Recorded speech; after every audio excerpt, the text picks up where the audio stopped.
Okay, we are live. Hi, I'm Jeff Lipkin. I'm a real estate agent with Keller Williams. I've been a real estate agent for just under 5 years.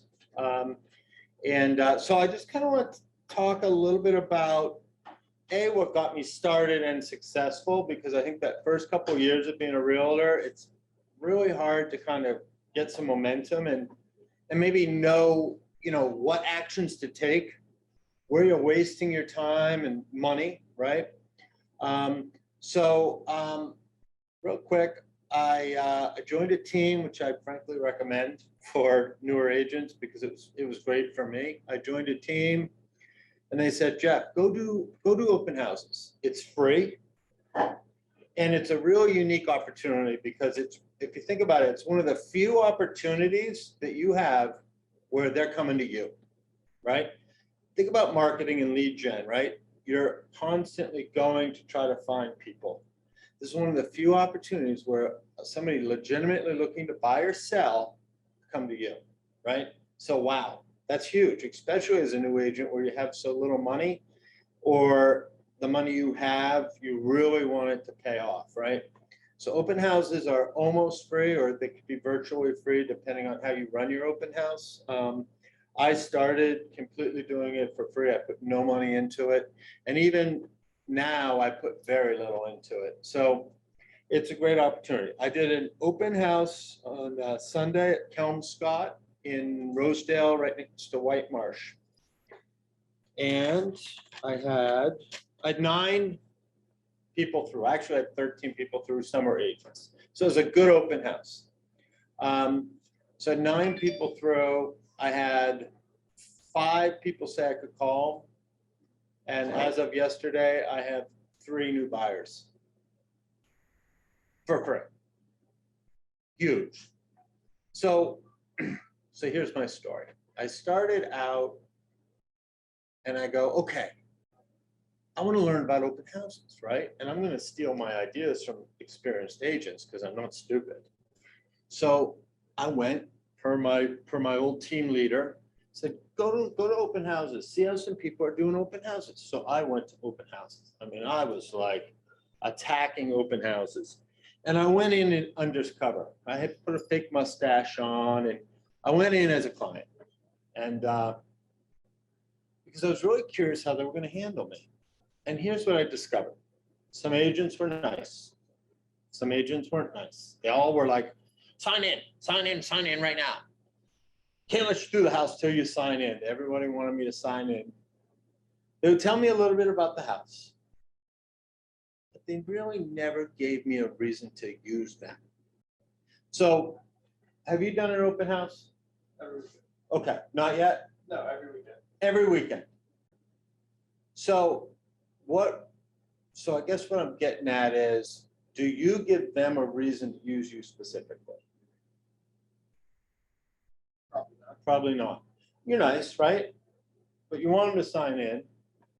Well, I got sick of people, like I get back, these are my sheets from Sunday, my sign-in sheets. And like I said, I literally had 3 buyers from Sunday for free. So I would get home, because I'd be like, sign in. So I get home Monday morning, I'd start trying to decipher the handwriting that they put in, because they're lying to me anyway. So they made it impossible for me to figure out who they were. Like, if you're gonna lie, just lie, but let me read your handwriting. Like, I'm running around the office going, is this an L, right? So I kind of handle myself differently on the sign-in, and I guess I'll get into that briefly. And I think i.e. an iPad would solve my problems, but I'm over 50, so I can't do that. So I got sick of fake numbers, illegible emails. So I kind of changed my strategy, okay? And I'm very strategic, and this doesn't just go for open houses. Everything I do, I'm strategic. I think about it. I don't just go, oh, I'm here, I'm at an open house. They told me to put a sign in the ground. I'm strategic, okay? So instead of me saying, sign in right now, please sign in, and getting fake numbers and illegible emails, I handle it differently because I, again, don't have an iPad, which would solve that problem. So I go, hey, do me a favor. Don't worry about signing in. I'm gonna ask one favor. Can you please give me some feedback? It would really mean a lot to me if you give me some feedback. This is after we chat a little bit about the house or whatever. So I get them to say yes, now I have a verbal commitment. Then they come back and we start talking a little bit. And we're gonna get into what I say, but I guess what I'm getting at is after they get to know me a little bit, they feel a lot more comfortable about giving me real information, right?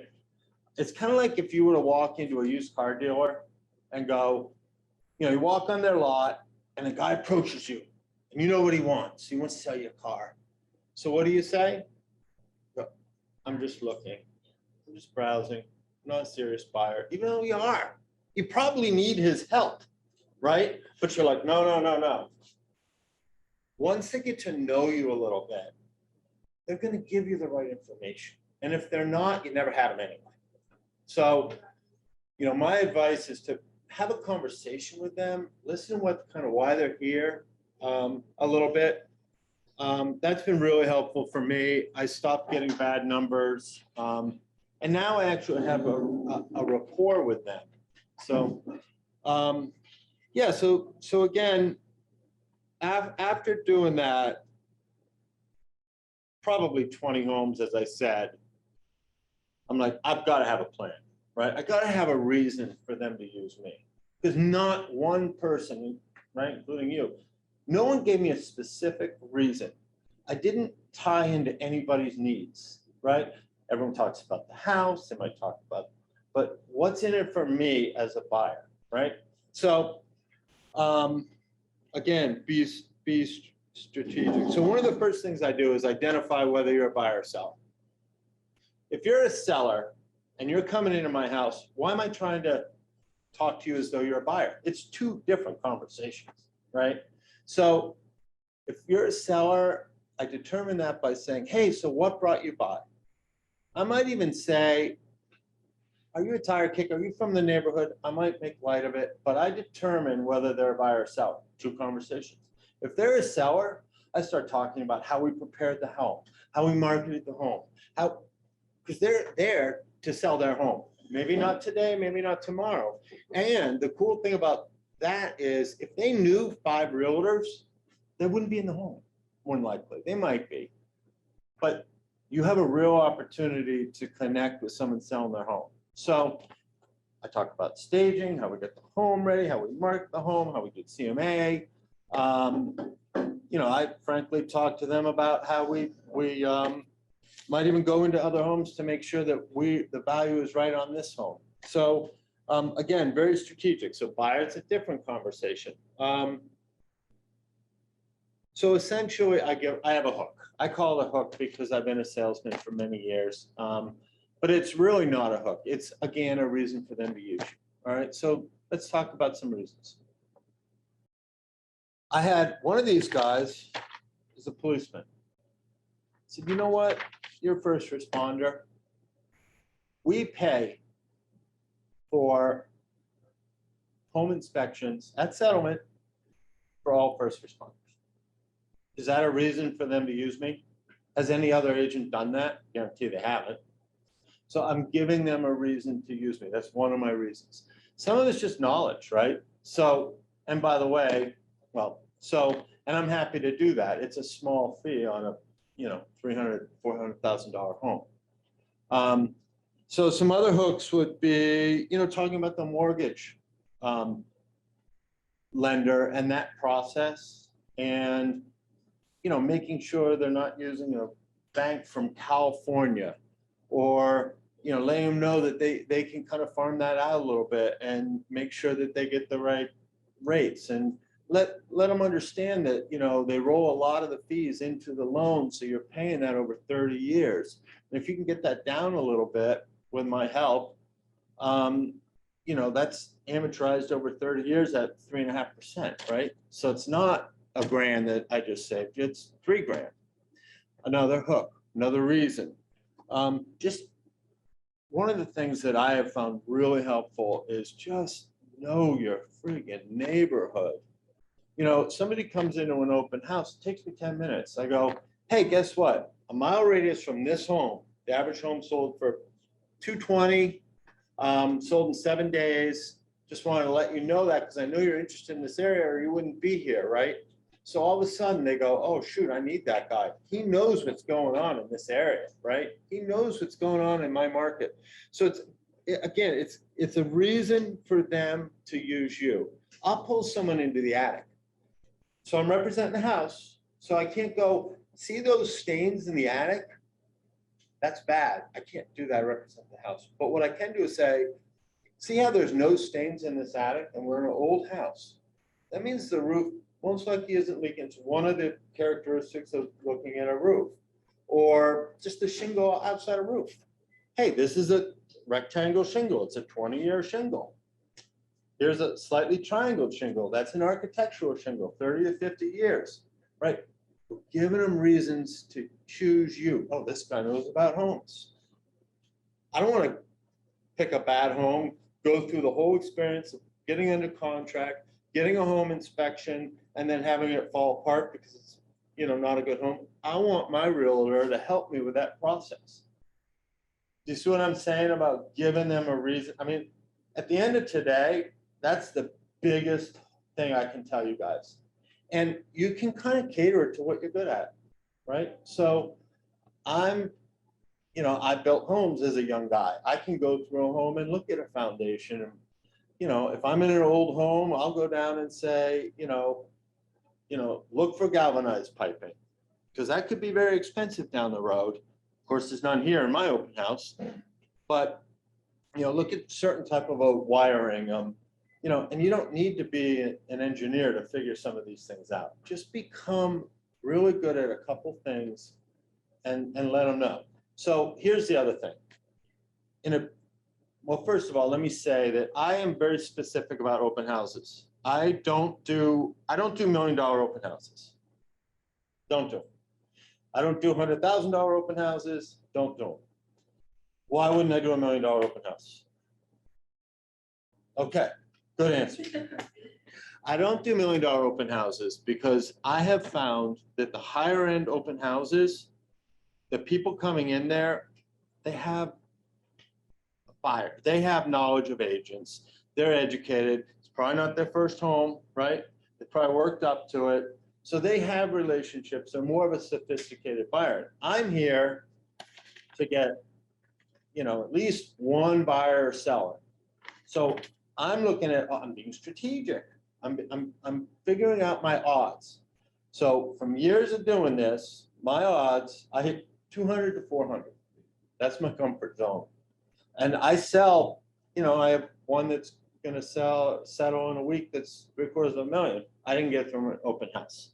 So that I have found is the best traction. I look for good turnover in the neighborhood. I research the neighborhood. I also don't do 30 days on the market. I don't want it. No one's going to come. They've already seen it if they're interested, right? More than likely. So I look for 7 days. I look for new, really new opportunities. And that's, that's the other thing that I found to be really helpful. Remember, they don't have to be your open house. They just have to be a KW open house if you're a KW agent.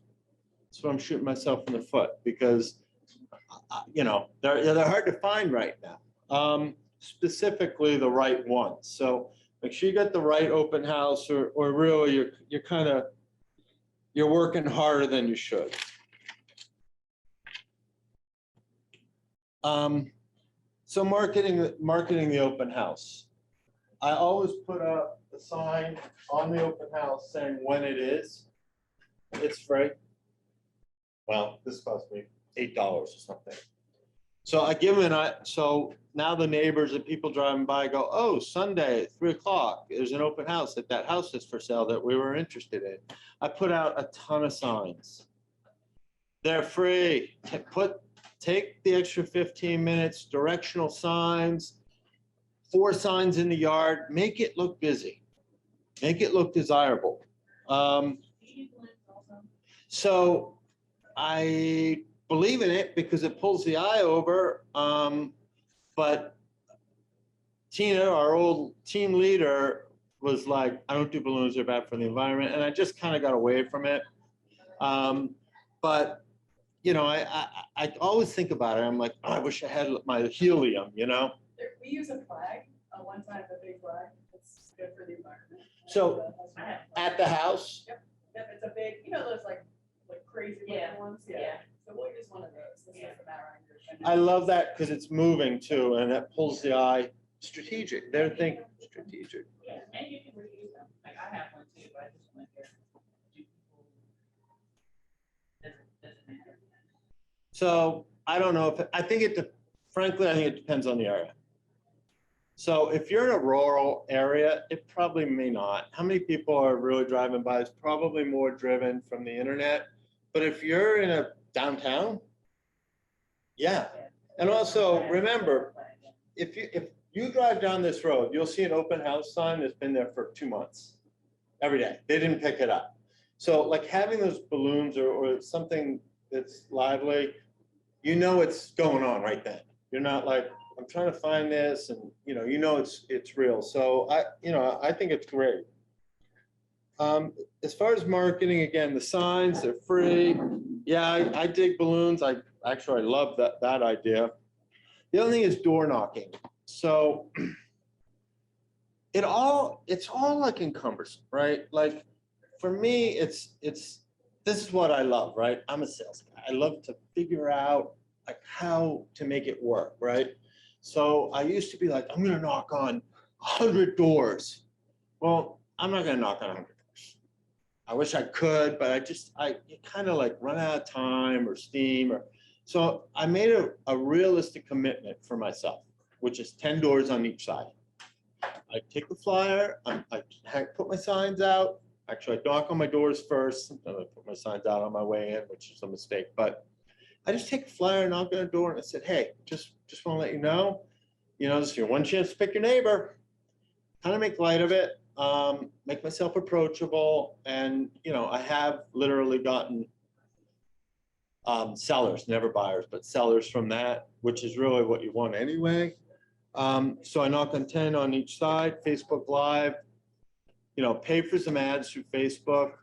That's been really effective for buyers. LinkedIn, put in LinkedIn. It's all free. Well, Facebook, I guess Facebook you can pay for, but it's so cheap. And then also I found Nextdoor to be really interesting. And I'm going to do a side note on Nextdoor. I'm going to start, every time I sell a home, I'm going to reach out to the seller and say, will you get on Nextdoor and give me a third person referral? Because if you get on Nextdoor, it's like, who's got a good plumber? And then 5 people are like, I got a good plumber. Well, third person referrals is really powerful. So what a great opportunity to get into a specific neighborhood where you just sold a house and get a third person referral from the seller. I mean, that's money. It's free. So recommend that. Follow up. You got to follow up. And so many people don't. And it's a pain in the, you know what? But if you don't follow up, don't even bother doing it. You're just wasting everyone's time. Question for you. Yeah. So, and when, you say follow up, that's a big umbrella for me. Yeah. So I don't know if you use CRM or if you're just kind of, Winging it. Maybe use command, I don't know. We'll just, for all intents and purposes, say use CRM. Are your sources for a open house different? Do you follow up and market to them any differently than you would a referral lead? I mean, like when you say follow up, I mean, like really, what is your follow up? So we think, well, let me back up a little bit, but I dig it. And let me just say that we kind of have cold, warm, and hot on our and how we follow up with our leads and our smart plan. And this I would consider a warm lead. They're physically looking for a home. Some can't afford it, but they want to buy a home. It's a warm lead or a hot lead. So we treat it as such. But for me, it's about immediate follow-up. It's really, some of it is the drip campaign. Don't lose sight of these people because they might not have been able to buy a home today, but they might be able to buy a home in a year, right? So don't lose sight of it. But for me, the very next day, I'm on the phone. And if they don't answer, I'm texting. And if they don't answer, I'm emailing. And then I'm back on the phone, because this is a hot lead, or at least a warm lead, right? So if you don't call them, they're not calling you, more than likely, almost no matter what. I mean, I've literally gotten buyers through a little card. You know, they wouldn't answer their phone. A couple days into it, I send a little, hey, great to meet you. I write notes on the back of my, because I'm old, so I don't use an iPad, which I should, but I have notes on the back of it.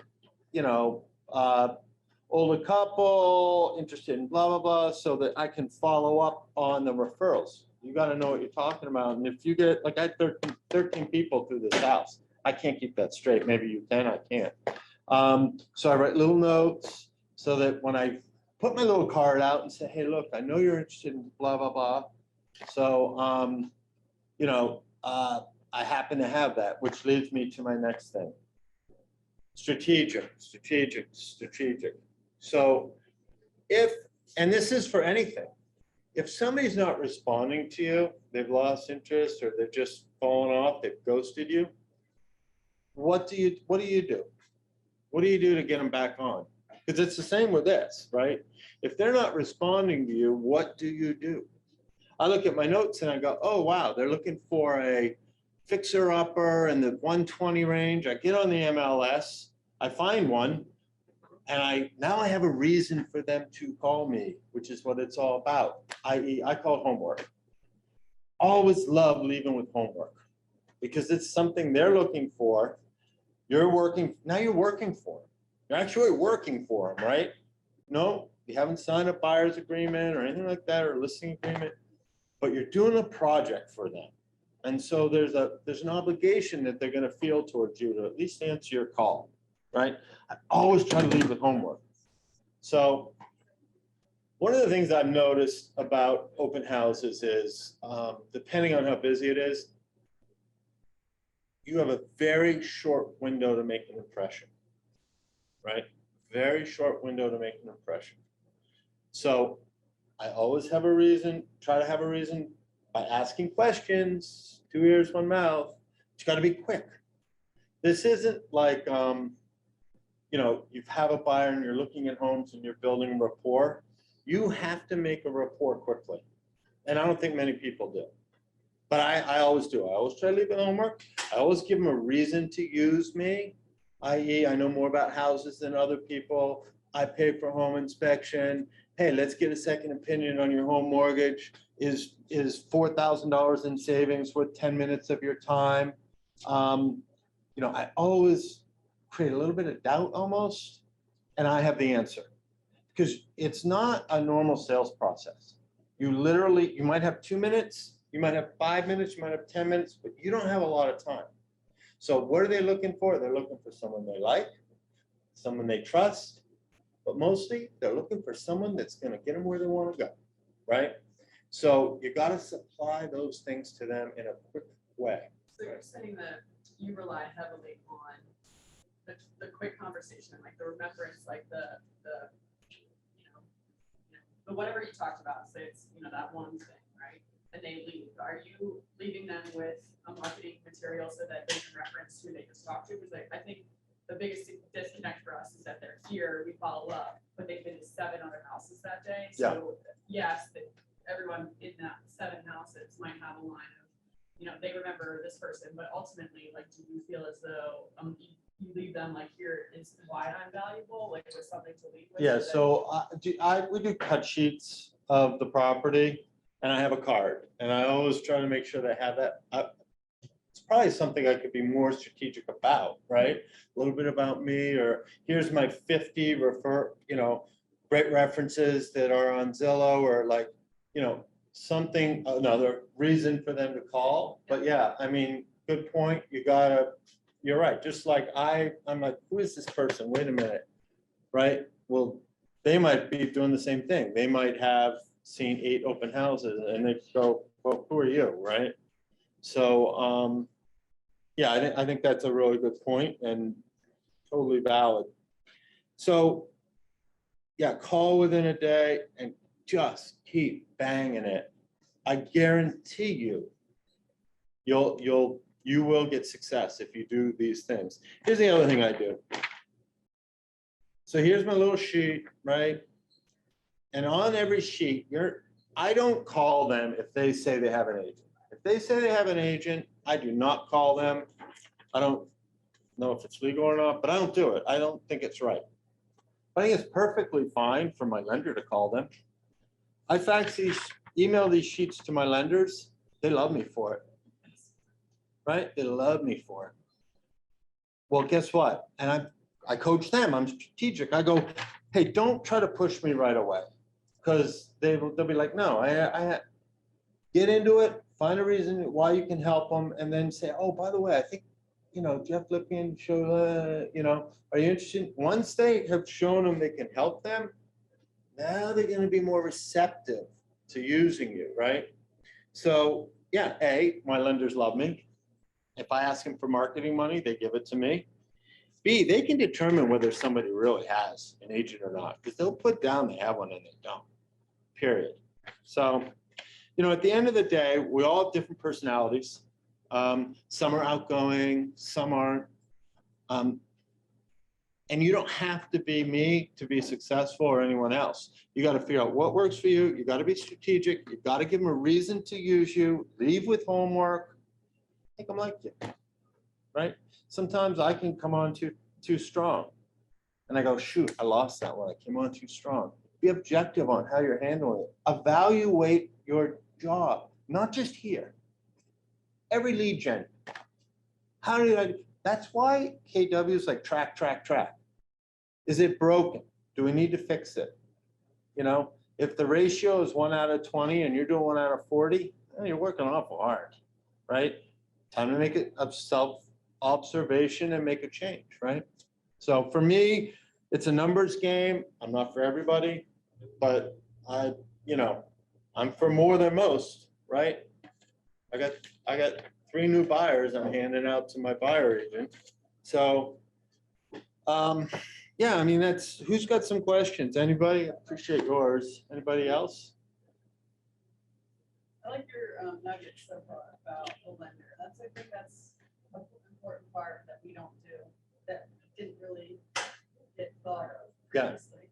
But yeah, it gives them the opportunity because the fact is like we're very Zillow heavy, so they're last to want to talk to a lender. So if we can give our lenders kickbacks in another way, Yeah, it's a good way of yeah, exactly. thinking about it. Predates, why not?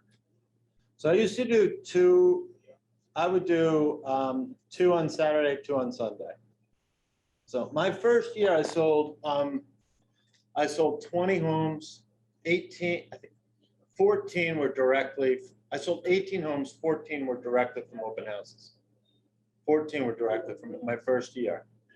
And then you build on that. So for newer agents, it's free. They're coming to you, right? And it's a building block, which is what you need as a newer agent. You've got to figure out how to get a building block foundation so that you can keep going. Because sooner or later it'll come to you. If you do a good job and if you care about your clients and work for them instead of them working for you, which is one of my lines. I flat out tell them, because I have a condensed time to make an impression. One of the things I say is, a lot of agents think that you work for them, but I work for you. I'm going to tell you what I think based on my my profession and my experience. You're going to get what I honestly think about this property or the contract. But at the end of the day, you're going to process that information, make a business decision for yourself. So I make it clear that that's one of the little ways that they can go, oh, I want to work for this guy. You gotta think about it. You gotta develop a strategy and a plan. It's not cookie cutter here. Everyone's a little different, but yeah, that's pretty much what I'm running out of notes here.